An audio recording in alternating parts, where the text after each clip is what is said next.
Olá, sejam todos muito bem-vindos no programa de hoje. Areia movediça na COP28. O que podemos esperar da 28ª edição da Conferência do Clima, que está começando e dessa vez acontece lá no Oriente? Sobre esse tema espinhoso, difícil, a gente conversa com o nosso colunista Carlos Bocuí.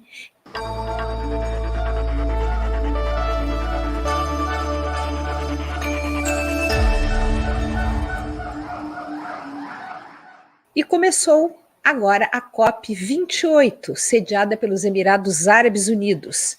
A cúpula climática revela dupla face, apresenta notório conflito de interesses ao ser liderada pelo representante do setor petrolífero local, Ahmed Al-Jaber. Ele é CEO da ADNOC, a maior empresa de petróleo dos Emirados Árabes Unidos. Para conversar sobre esse assunto, a gente recebe agora Carlos Bocuí, que nos conduz a cada 15 dias pelas perspectivas do Antropoceno, essa coluna tão especial do programa Justiça e Conservação. Olá, Carlos, seja muito bem-vindo. Olá, Maria Celeste, é um prazer estar de novo aqui com vocês para falar sobre as perspectivas do Antropoceno, adentrando nessa perspectiva mais sombria do Antropoceno, que são as mudanças climáticas, não é? Esta realmente é o efeito maior do Antropoceno sobre as nossas vidas. Começou agora a cúpula do clima, hoje, né? Para nós, a gente já tem notícias desde cedo, porque a gente tem a diferença de fuso horário. O presidente Lula fez um discurso dizendo que se não houver redução das emissões de gases de efeito estufa, nós não conseguiremos salvar a Amazônia, ainda que sejam reduzidas a zero ou a quase zero todas as ações envolvendo desmatamento, deflorestamento. Por outro lado, o presidente Lula teve um encontro com os líderes do setor do petróleo lá do Oriente. Como é que você avalia essas duas posições do governo brasileiro? Olha, essa é uma situação que denota, eu diria, um conflito, né? Se a gente estivesse tratando de uma pessoa específica, em vez de um Estado, do Brasil, né? Eu diria que nós temos uma crise de identidade, porque você não está contra o petróleo, não está tentando banir o petróleo na medida que você adere ao OPEP+, que é um grupo que pretende trabalhar de forma integrada para fazer lobby para o petróleo. É isso que a OPEP representa. Ela é um cartel, é um grande lobby em defesa do petróleo. E, por outro lado, ao mesmo tempo que o presidente Lula sinaliza a entrada na OPEP+, ele também faz um discurso contra o petróleo, né? Pelo banimento do petróleo na conferência. Então, talvez seria muito interessante se o Brasil entrasse nesse processo para implodi-lo, né? Aí sim a gente entenderia que essa posição está correta. Mas, no momento, essas duas sinalizações nos lançam numa condição de ter que acompanhar o processo para saber exatamente qual é, na prática, a posição brasileira, né? Ao mesmo tempo que o próprio ministro da Economia faz um discurso de economia mais tecnológica, de economia mais inteligente para o Brasil, que passa, naturalmente, pelo processo de descarbonização, por outro lado, você tem uma sinalização de que o Brasil se alinha à questão do petróleo como, talvez no futuro, um dos maiores produtores. O Brasil já ocupa hoje nada menos do que o 8º lugar no ano passado, segundo os dados de 2022, em termos de produção de petróleo, né? Então, vejo que nós temos aí uma porção de sinais que eles são contraditórios e só a prática, só o futuro vai nos dizer realmente qual é a intenção do Brasil, qual é a verdadeira cara do Brasil nesse processo. Bem, a COP está recém começando, quais são as suas avaliações de tudo que aconteceu ao longo do dia de hoje? Bom, desde o começo da COP, o que eu percebo é que a COP, ela é, até mesmo por estar no terreno, não é pantanoso do petróleo, mas da areia movediça do petróleo, sediada no reino do petróleo, o Brasil sendo objeto de tentativa de aliciamento pelo cartel do petróleo, né? Isso tudo nos leva a uma posição eu diria, conflituosa. E aí nós temos que observar quais são os resultados. Quando se estabeleceu o fundo de perdas e danos, e aí houve uma sinalização de aporte de recursos para o fundo de perdas e danos, nós temos que lembrar que ele começou lá em 2010, na Conferência de Cancún, e depois ele estava prometido para 2020, e ele surge agora de forma completa, mais instalada, em 2023. Porém, um 0,5% dos recursos pretendidos. Quer dizer, 400 milhões de dólares referentes a 100 bilhões, que seria o pleito das nações para que você tivesse a possibilidade de auxiliar os países de desenvolvimento para fazer a sua transição energética. Né? Então, isso foi comemorado, porque entende-se que é um começo. Né? Se você entender que é um começo, tudo bem, mas a gente vai saber se é um começo até o fim da COP. Quanto mais os países vão aportar para esse fundo, a gente vai chegar a uma quantia substancial. Se você pegar, por exemplo, um desastre ocorrido por conta de mudanças climáticas, como foi o da Líbia, né? Qual é o preço de reconstrução de uma cidade? Não é? 100 bilhões de dólares que os países da OPEP aportaram, não é? Principalmente, praticamente a OPEP mesmo, não é suficiente para nada. Se você pensar numa situação como ocorreu no Sul, né? No Vale do Taquari, imagine o prejuízo que não ocorreu lá. Isso nós estamos falando do Brasil. Agora, a gente fala de países que tiveram devastações enormes, né? Como, por exemplo, na Europa, no sul da Europa, nesse verão, com calor extremo, né? Então, eu diria que essas iniciativas que estão ocorrendo na COP, elas são insuficientes, né?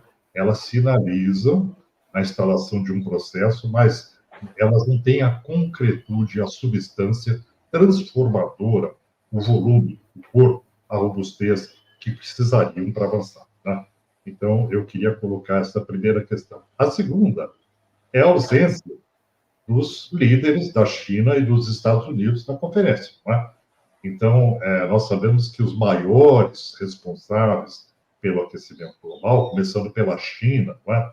Que é o maior responsável, e pelos Estados Unidos também, os dois juntos detêm aí mais de 40% da poluição de gases de efeito estufa, e não estão representados pelos seus presidentes, pelos seus principais mandatários. Tem pessoas lá que os estão representando, John Kerry representa Joe Biden, é uma pessoa competente, mas é diferente quando você tem o suporte político, a presença de um presidente de um país, né? É outra sinalização. Então, essa situação nos leva a um apequenamento da conferência, na medida que falta 40% dos representantes de poluição. Por outro lado, você tem aí a questão geopolítica das guerras, né?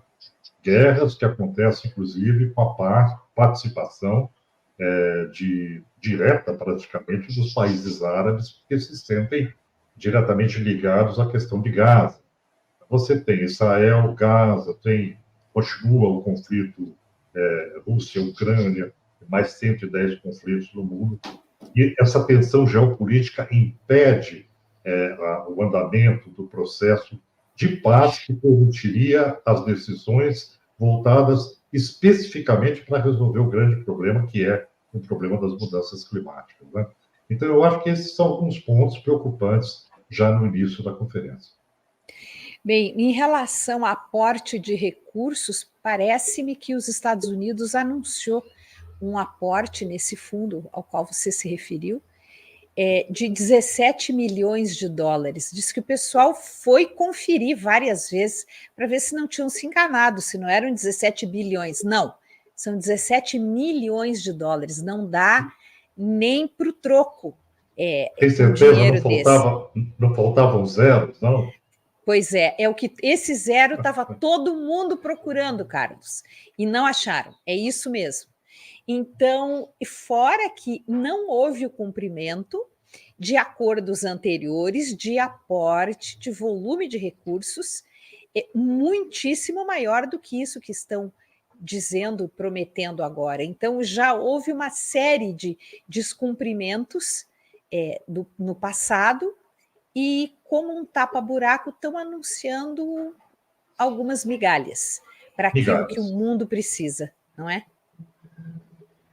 Migalhas, porque, na verdade, quando nós falamos de uma situação global e de um mundo que gasta quase 3 trilhões de dólares em armamento, né? Um mundo que tem subsídio de 7 trilhões de dólares para combustíveis, para petróleo e gás, quando se fala em 17 milhões, é uma piada, para mitigar um problema que está afetando toda a humanidade. Né? Veja a contabilidade que se faz dos eventos atuais de 2023. Aí você tem uma ideia da enormidade do problema trilionário que é a recuperação ambiental. Né? Então, quando se fala de fundo de perdas e danos em 200 bilhões, que era o que deveria estar sendo aportado agora, na verdade, o número é esse, 200 bilhões, não é 100 bilhões, que é o que foi sinalizado. Todo o pleito sempre foi levado para o número de 200 bilhões de dólares para fazer a adaptação. Né? Então, o que está acontecendo é irrisório e só pode ser compreendido como uma sinalização do pouco valor, da menor valia que é dada para uma conferência desse porte que visa salvaguardar nada menos que a humanidade, não é? Uma transformação de países de todo o mundo que possam se adaptar ao processo de mitigação, não só de adaptação, mas de mitigação das mudanças climáticas. É muito pouco, é insuficiente, demonstra que a agenda climática ela está enfraquecida aos olhos das grandes nações. E é muito contraditório até que essa agenda climática esteja enfraquecida dessa maneira, que os líderes mundiais estejam dando esse tratamento à conferência no momento em que nós já podemos afirmar categoricamente que 2023 foi o ano mais quente da Terra.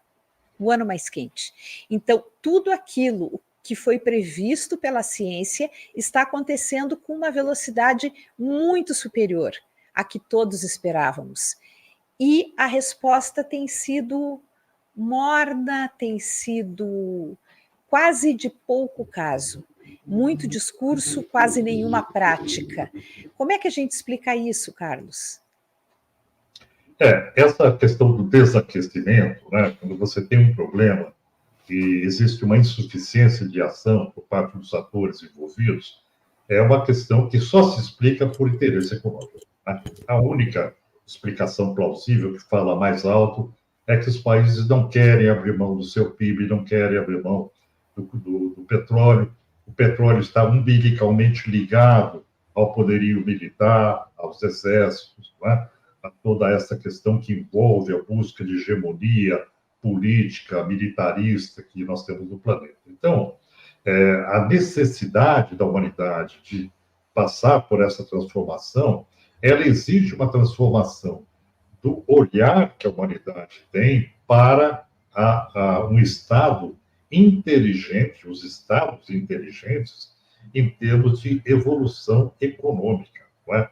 Então, você tem que transformar a economia para um novo modelo econômico. E aí, você vai mexer com muitas forças. Né? Veja o que representa o cartel do petróleo nesse processo. Né? Por falar nisso, eu queria até colocar claramente que o Brasil ele não pode se alinhar a nenhum cartel, porque o Brasil proíbe cartel. No Brasil é proibida a formação de cartéis.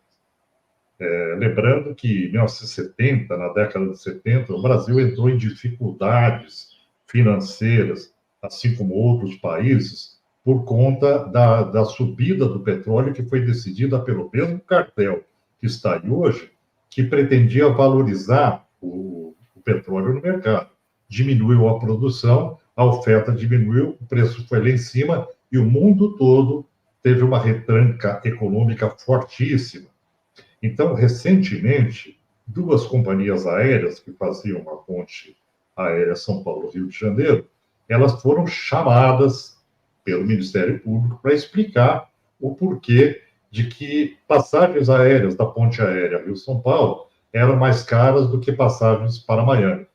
Não faz nenhum sentido, né?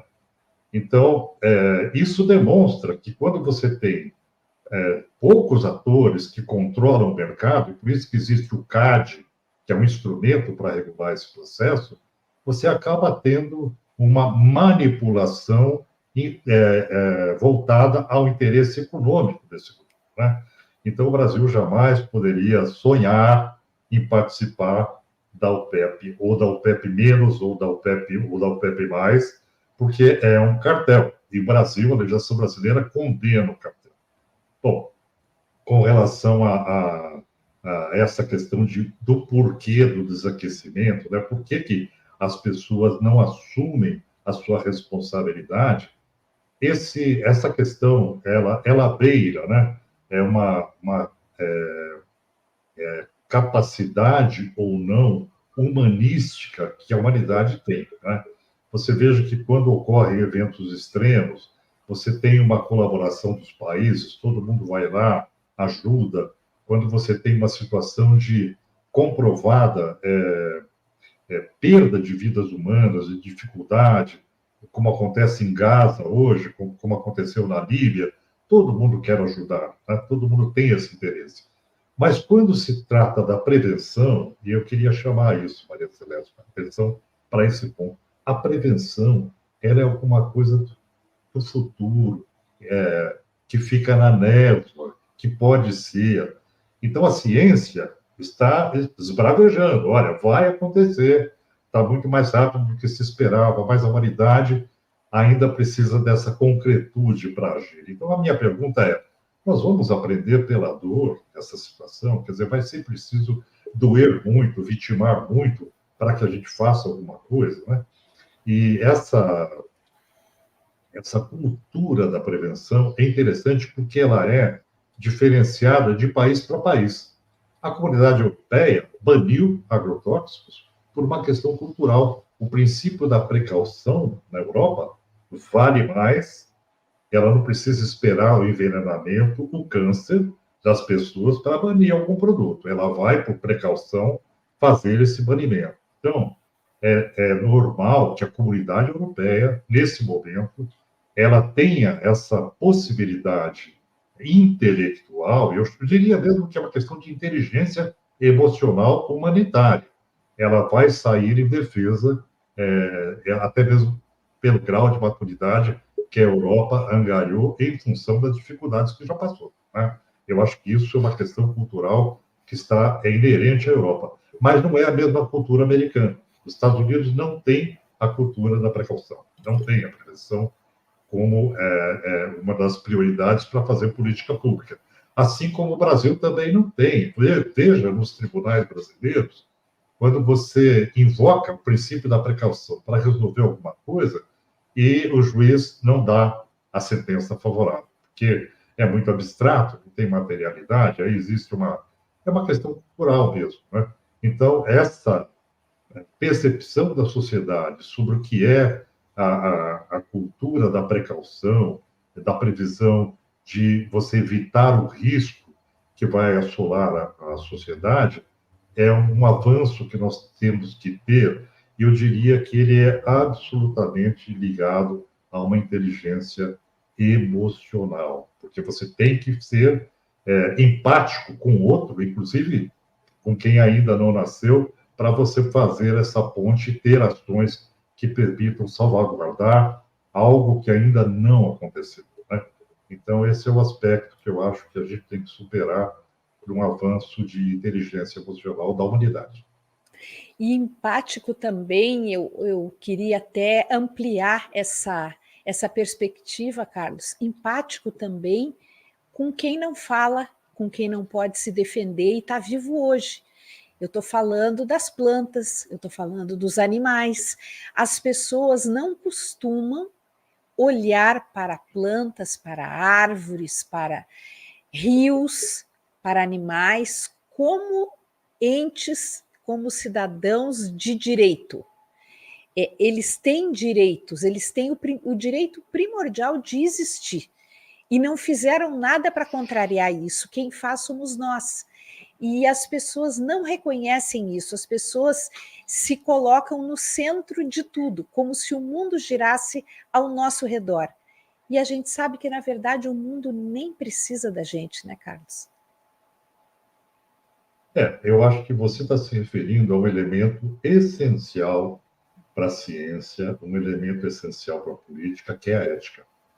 A ética para com a vida, né? Então, aí é uma questão de ordem de valores. Quando você não tem uma posição antropocêntrica, né? Ela é biocêntrica, você preserva a vida em todos os sentidos. Tá? Eu sei porque eu tenho essa prática de preservar a vida e eu adquiri isso por percepção. Agora eu fico pensando como você faz isso numa escola, por exemplo, para você ensinar as pessoas que tenham sensibilidade de matar, não matar um pequeno animal, né? Simplesmente porque eu acho perigoso. Eu moro numa área rural, então eu convivo muito com a natureza. E eu vejo essa cultura de não valorizar a vida, né? Os pequenos animais, até a vegetação, a poda drástica, essa coisa que acontece em áreas aqui onde eu moro. Então, essa falta de percepção que a sociedade tem com relação à vida é uma coisa que tem que ser aprendida. E é uma questão que ela vem a partir de uma sensibilidade, não é? Quando você fala, por exemplo, do budismo, o budismo é uma espécie de iluminação onde se entende que todas as espécies vivas têm o seu ser, a sua existência. Então, é uma percepção sobre a vida aguda, profunda, não é? Mas nós fomos criados num mundo utilitário, onde a natureza ela é para ser utilizada, é para ser usada, é para ser espoliada. O Brasil hoje vive exatamente nesse ritmo. Commodities, né? Exploração agrícola, não importa o que custe isso para os ecossistemas, exploração minerária, veja o caso da Braskem hoje, lá no norte, o que está acontecendo, né? De uma cratera de provavelmente 300 metros, que vai se abrir no meio de uma cidade, fora os inúmeros casos. Então, essa falta de cuidado com a natureza, que se dá por falta de uma percepção mais adequada para com a vida, é um aprendizado de ética que, do meu ponto de vista, deveria ter sido iniciado lá na escola primária, mesmo, né? Para você robustecer isso. Eu fui criado na década de 60, numa escola onde o professor me pediu que eu embalsamasse um animal. Ai. Era prova, valia ponto na prova. E eu e um amigo saímos à caça de um animal para embalsamar. Sem noção, crianças, né? Crianças, tínhamos 10 anos. E aí nos trouxeram um animal que já estava morto, mas aí nós embalsamamos. Depois houve um outro pedido para embalsamar um pássaro. E aí nós tivemos que caçar e sacrificar o pássaro. E quando aquilo foi feito, me bateu uma sensação tão profunda de que aquilo estava completamente errado. Era uma atitude completamente equivocada. E, de outro lado, eu tinha um professor de ciências que exigia aquilo, que pedia aquilo como prova. Quer dizer, você veja como a sociedade ela é cheia de elementos que são nocivos para a formação dos jovens. Eu passei isso e posso dizer de experiência própria em função daquele fato, né? Então, essa questão cultural de como você trata a vida, como você respeita a vida, é o grande problema que a humanidade tem com relação a florestas, a biodiversidade e ecossistemas em geral. Né? Então, essa questão toda da COP, no fundo, ela retrata isso, é o respeito à vida. Né? Nós estamos tratando disso. E, por isso, atitudes que são atitudes, eu diria, irresponsáveis e que levam a futuras situações de sacrifício de populações são atitudes criminosas. E eu não tenho a menor dúvida que, no futuro, os países poluidores, como quando o nexo causal estiver valendo no Tribunal Internacional, eles serão condenados em função desse tipo de atitude, porque ela contribui diretamente para o dano ambiental e para ceifar vidas. Né? É uma situação, eu diria, de escolha que a humanidade deve fazer, e nós temos todos os elementos científicos para fazer a escolha certa. Mas, infelizmente, isso está demorando, como comprova a COP28. O Tiago Azevedo, que está sempre com a gente aqui no programa, ele fez 2 comentários.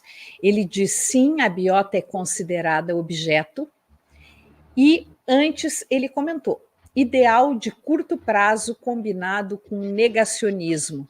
Ele se referiu àquele trecho da nossa conversa quando a gente dizia que o mundo está virando do avesso, temos 2023 como o ano mais quente de todos os tempos, e o pessoal parece que está indo passar uma chuva lá no Oriente Médio, parece que estão indo a turismo, as propostas são todas muito tênues, muito fluidas, muito pouco palpáveis, não é, Carlos?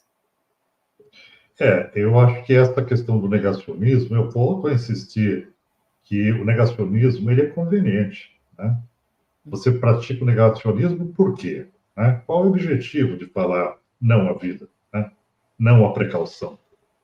Na maioria das vezes, você tem um interesse envolvido no processo, como, por exemplo, um cartel de petróleo, ele vai tentar espernear para sobreviver, assim como o cartel de tabaco fez a mesma coisa, e ainda está aí, assim como o cartel de armas, de produção de armas, também faz. Né? Então, os interesses econômicos, eles, às vezes, eles são mais poderosos que países. No caso, que nós estamos tratando agora, os Emirados Árabes Unidos, eles são conhecidos como uma piada, como uma grande empresa de petróleo que tem um Estado anexo. Né? Quer dizer, essa percepção que se tem de um país que vive exclusivamente do petróleo. E aí, um pouquinho, Maria Celeste, do que você fala, aquele deslumbramento daqueles que almejam ter a riqueza, independente de qual seja a sua origem. Né? Então, as pessoas vão para Dubai e acham aquilo fantástico. Eu não posso olhar para Dubai e para as cidades que lá estão sem pensar que aquilo foi construído com dinheiro do petróleo. Né? Ou não posso pensar, olhar uma obra europeia, uma catedral incrustada de ouro por todo lado, sem pensar que aquilo foi tirado dos países da colonização espanhola. Né? Então, você tem que ter essa clareza de que a riqueza, de que aquele luxo que está lá disponível para todos observarem, ele tem um custo altíssimo para a humanidade. Né? Ele está provocando isso que nós temos aí hoje. Então, essa responsabilidade, essa percepção de nexo causal, né, dessa pouca, diria, consciência da humanidade com relação a como ela constrói a sua riqueza, né, é uma questão para se pensar, porque a riqueza ela é boa se você gerar recursos para você fazer coisas boas para a humanidade, isso é de todo louvável. Então, a economia ela tem que se transformar numa economia que seja solidária, para que ela seja para construir segurança para a sociedade, para a humanidade, e não ao contrário, né? A concentração. Eu tenho muitas histórias para contar a respeito dos países produtores de petróleo, mas eu vou deixar para uma outra ocasião, porque vai descontentar muita gente, né? O abuso que se faz dessa riqueza, né? e como se isso é utilizado. Então, é isso que você falou, as pessoas vão para os Emirados Árabes e se deslumbram com a grandiosidade, tudo dourado, tudo fantástico, mas não percebem que aquilo é petróleo, né? Foi construído à custa de petróleo, que causa problema para tanta gente. Existe um outro problema dentro desse problema que nós estamos abordando desde o começo da nossa conversa aqui, Carlos, que é o seguinte: os efeitos das mudanças climáticas, os efeitos da emergência climática já estão se dando e vão se dar cada vez mais sobre quem não tem como se defender. E me parece que esse é um ponto crucial.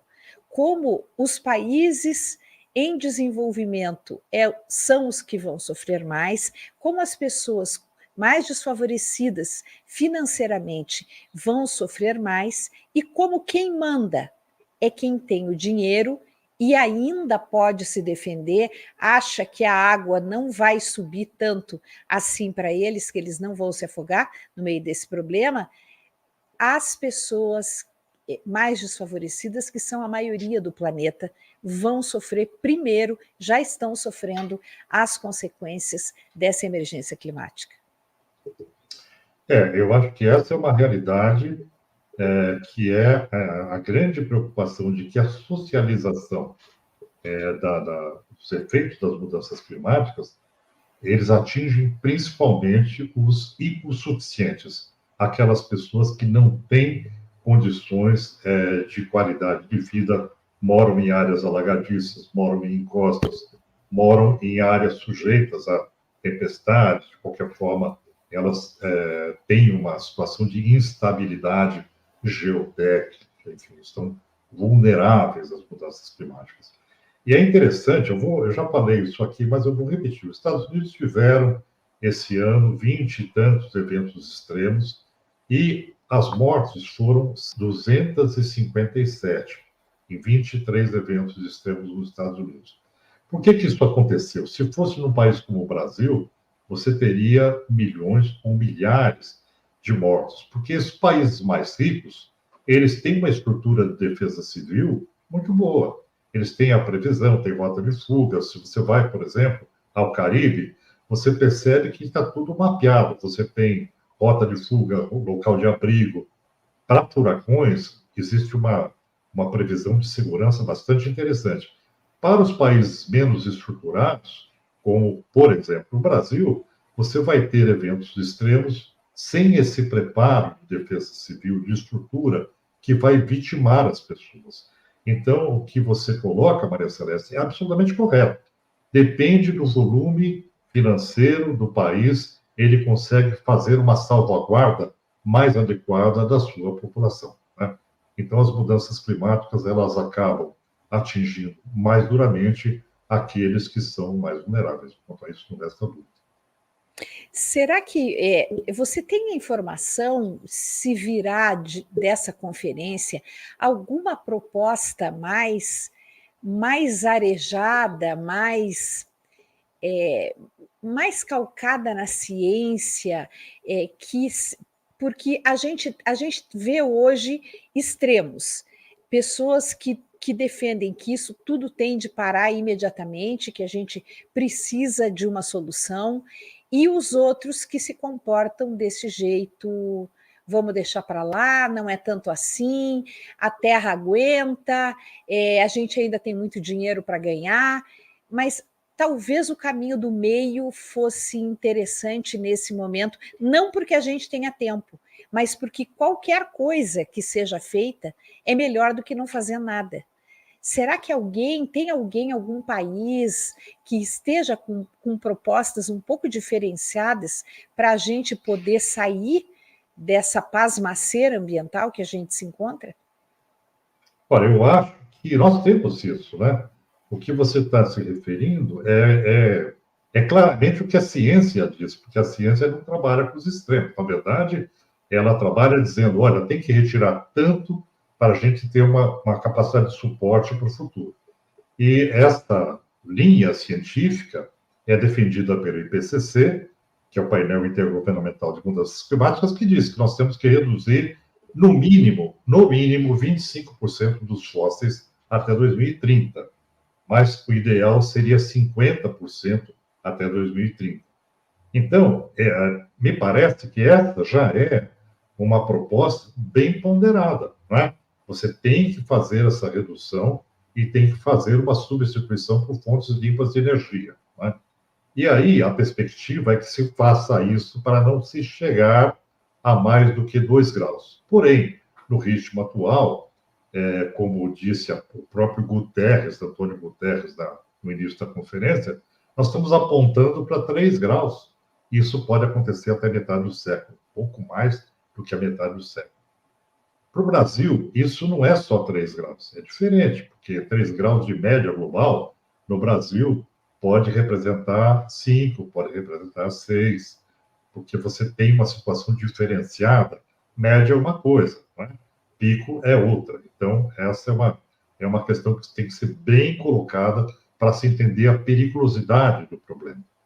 Então, essa razoabilidade na proposta que é feita pelo IPCC de uma transição energética gradual, retirando 50%, 25 a 50 até 2030 e depois abatendo até 2050, é bastante razoável diante do problema.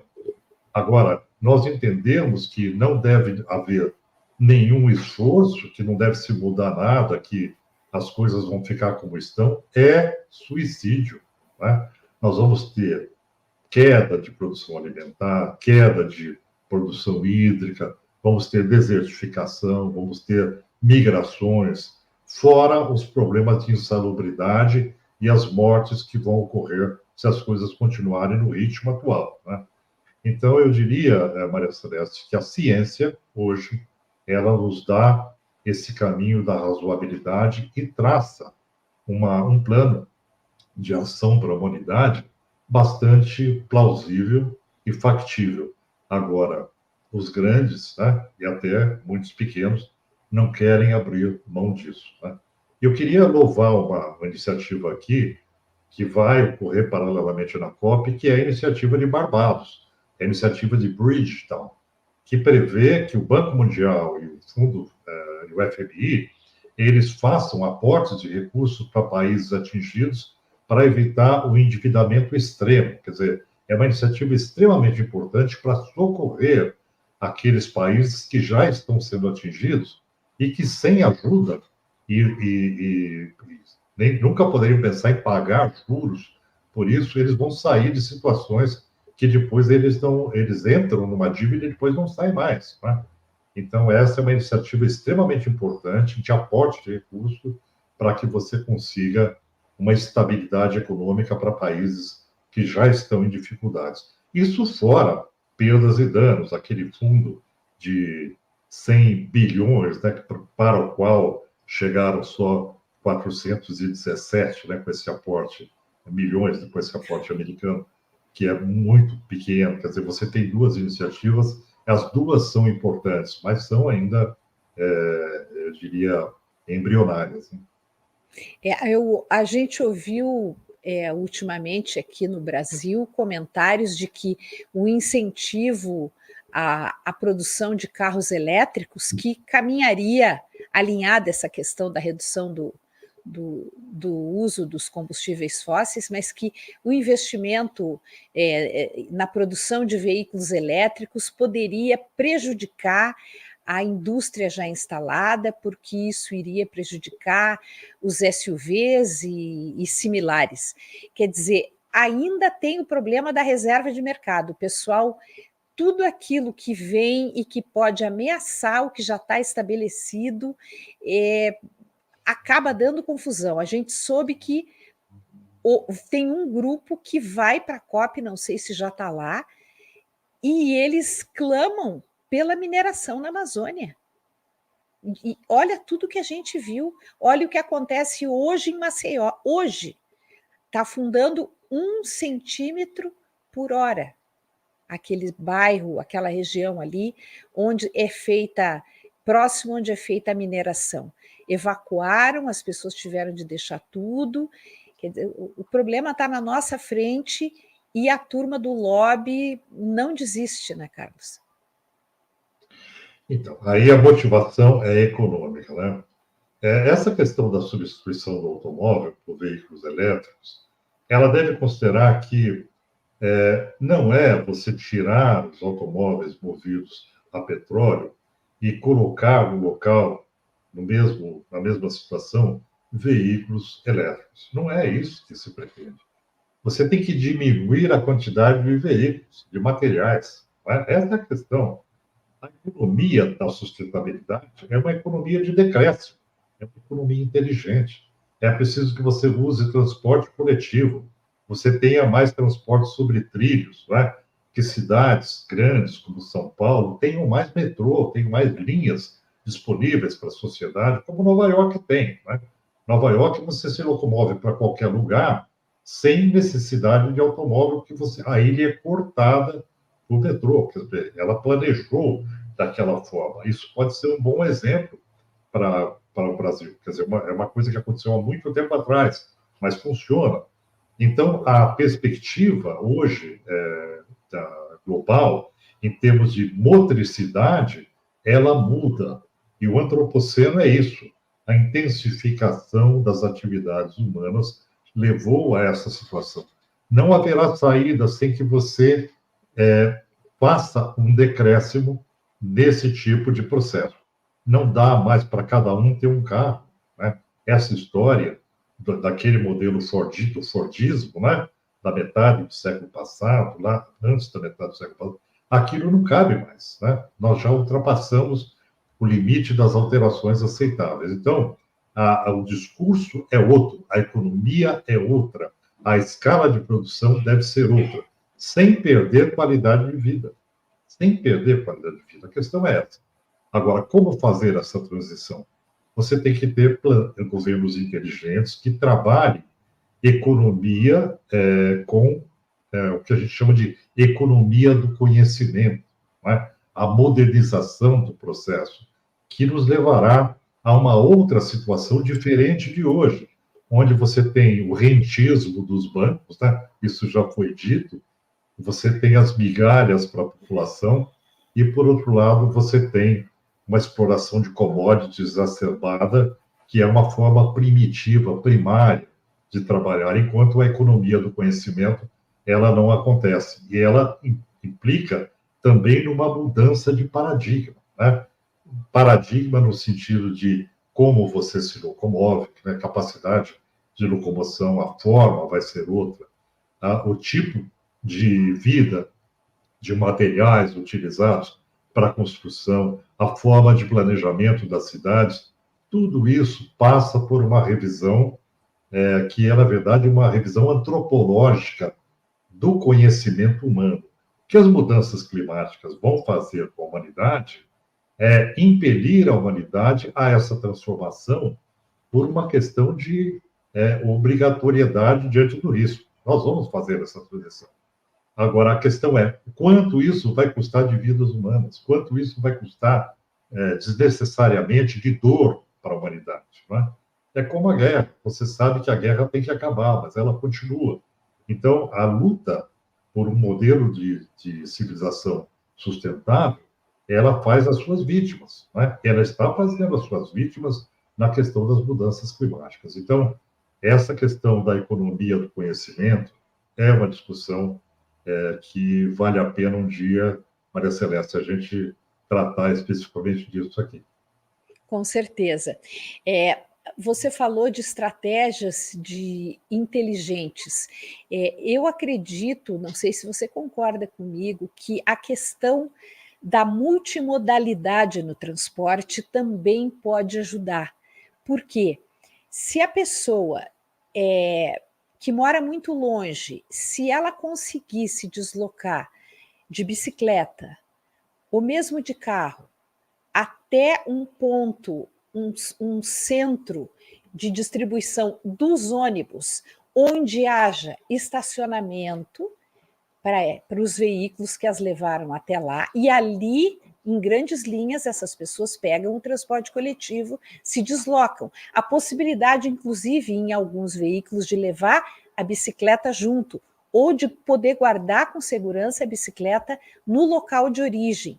A multimodalidade pode ser o meio do caminho entre abrir mão totalmente do carro e só andar de ônibus, porque são dois caminhos extremos, só se deslocar com ônibus e quem só anda de carro por diversos motivos, né? Seja por segurança, seja pela idade, seja por falta de habilidade, né? Seja o fato de ser mulher e não ser homem, porque para mulheres o deslocamento em bicicletas ele também traz alguns problemas, dependendo da cidade onde as pessoas se encontram.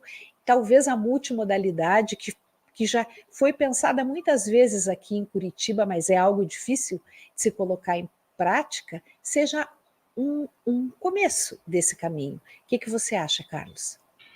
Eu acho duas coisas. Uma delas é a necessidade da multimodalidade no sentido de você promover um meio de locomoção inteligente e que seja sustentável e acessível. O objetivo das cidades é proporcionar a qualidade de vida para as pessoas. As pessoas são gregárias. Elas vão para as cidades para ter um melhor nível cultural, usufruir do que a civilização melhor oferece. As cidades são uma oportunidade para as pessoas. Deveria ser. Mas muitas vezes elas se transformam em armadilhas. Né? É o caso que nós vemos hoje, quando você não tem o transporte, quando você tem dificuldade financeira, periferização, etc. Então, esta questão de fazer do transporte uma forma inteligente, multimodal, que atenda à qualidade de vida das pessoas, é absolutamente essencial. E a segunda questão é você evitar deslocamentos desnecessários. É você trabalhar nessa era digital de forma remota. Nos Estados Unidos, alguns estados já possuem leis onde 2 dias por semana as pessoas cumprem o seu trabalho à distância. E essas empresas elas recebem subsídios do governo para fazer com que as pessoas não se desloquem e, portanto, seja uma economia para a própria empresa que paga vale transporte, como também para o Estado, porque você economiza tráfego, poluição, enfim, problemas adversos da saúde que são decorrentes disso. Então, eu acho que essa questão do planejamento urbano, do deslocamento, ele passa por essas duas questões. A primeira é diminuir o deslocamento, e a segunda é, quando necessário fazer o deslocamento, que ele seja feito de uma forma inteligente, mantendo a qualidade de vida das pessoas. Bem, em relação a aquilo que está acontecendo na COP28, nós teremos aí 2 semanas de discussões, de reuniões, enfim, de novidades, de declarações, mas depois a vida continua, né, em cada país. Os cidadãos também precisam mudar os seus próprios comportamentos, as suas próprias maneiras de se relacionar com a questão climática, e eles precisam passar a fazer mais exigências e a participar mais, pressionar mais o poder público, o poder legislativo, o executivo, porque se as pessoas não participarem, se as pessoas não pressionarem, os governos e as empresas, o poder econômico, vão seguir no ritmo que interessa a eles. Você concorda, Carlos? Eu concordo. Isso a gente pode falar da COP, né?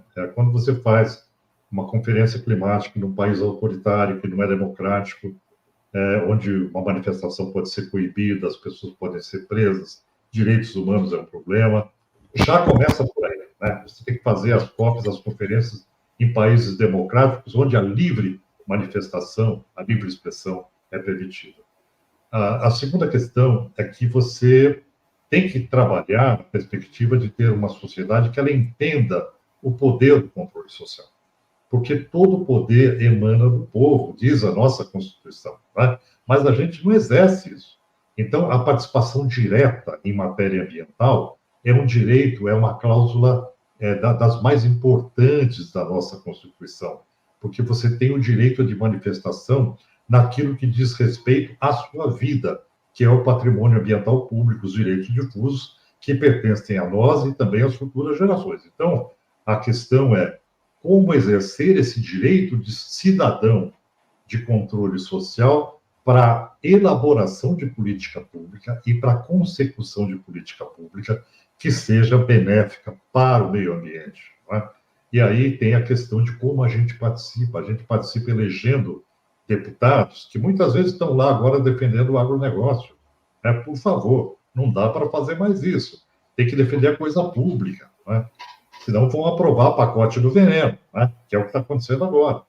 Então, é preciso que você tenha muito cuidado com quem você elege numa democracia participativa, muito cuidado com quem você elege para prefeito, para vereador, na mesma expectativa, e também muita atenção nos elementos, nos instrumentos de participação direta que possibilitam a todo cidadão exercer o seu direito de participação para construir um futuro mais seguro. Seja você consumidor consciente, seja você uma pessoa que possa fazer mobilizações pressionando aquelas pessoas que estão nos cargos públicos para fazerem valer políticas públicas. Né? Então, essa perspectiva de uma democracia íntegra, de uma democracia plena, é o que nós temos que construir, porque não existe política pública que sobreviva se não tiver população fazendo a cobrança, que é aquela questão do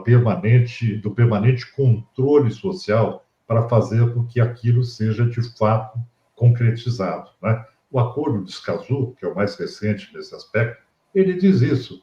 Depende da população, da participação direta da população, a elaboração e a consecução das políticas públicas. Sem isso, não tem futuro.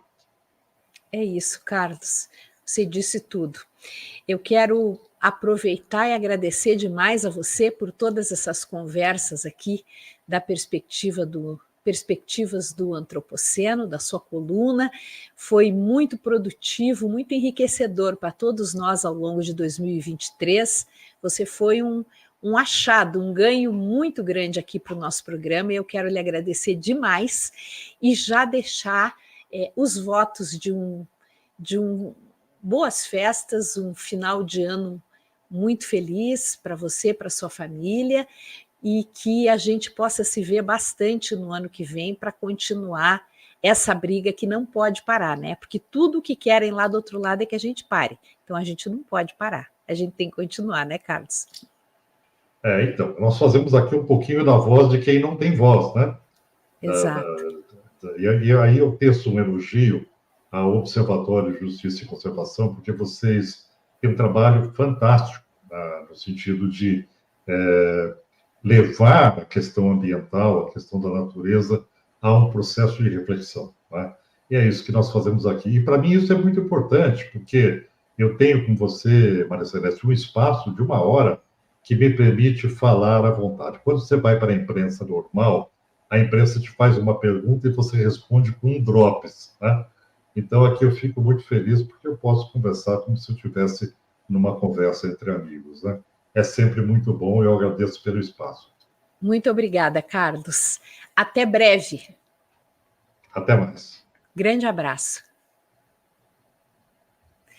Bem, esse foi o programa Justiça e Conservação deste dia 1º de dezembro, sexta-feira.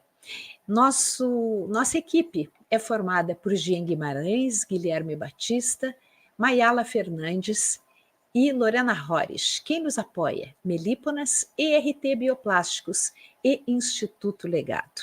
Eu aproveito aqui e me despeço ao vivo de todos os nossos ouvintes ou espectadores, né? E quero dizer o nome de quem está conosco hoje e se manifestou. Aliás, quem está sempre conosco, o Tiago Azevedo, a Paula Romano e a Joana Dark, que entrou aqui também para nos dar boa noite. Em nome dessas 3 pessoas, eu quero deixar um abraço para toda a audiência desse programa Justiça e Conservação, dizer que esse foi o nosso último programa de 2023. O programa volta no ano que vem, talvez com um novo formato, talvez com novidades, mas volta sempre com esta pauta direcionada às questões ambientais e aquilo que o Carlos Bucuí colocou muito bem, um espaço de reflexão e de luta pelo meio ambiente, por aqueles que não têm voz, pelos animais, pelas plantas, pelas comunidades tradicionais, pelos indígenas, enfim, pela ciência, pelos cientistas que estiveram conosco tantas vezes aqui esse ano. Gente, um grande abraço a todos vocês, um final de ano excelente, que todos tenham muita paz e que a gente possa se ver e se encontrar de novo no ano que vem. Muito, muito obrigada a todos. Até lá.